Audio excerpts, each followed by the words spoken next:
в аванс какво ще се случи по света и у нас. Да. Утре всички политици и хора с политически амбиции ще имат право да говорят нещата, които си говорят принципно. Денят на лъжата ще позволи на десетки партийни кадри през този ден да не гледат гузно в земята, докато обещават налудничеви неща и се оправдават за провалените си налудничеви обещания преди.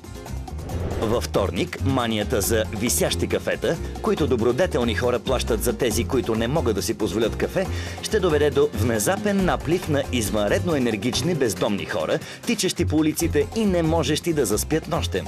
Ще се създаде инициатива за висящи валериани, за да се поуспокоят. В сряда Кипър ще бъде продаден на търг. Очаква се фалиралата държава да предизвика интерес сред колекционери, а началната цена ще бъде 45 евро. В четвъртък може и да спре да вали, може и да не спре. В петък в обществото ще преобладава спокойствие за последен ден, преди в събота нацията да разбере, че повече от месец няма да гледа срещу новините в ефира на БНТ1.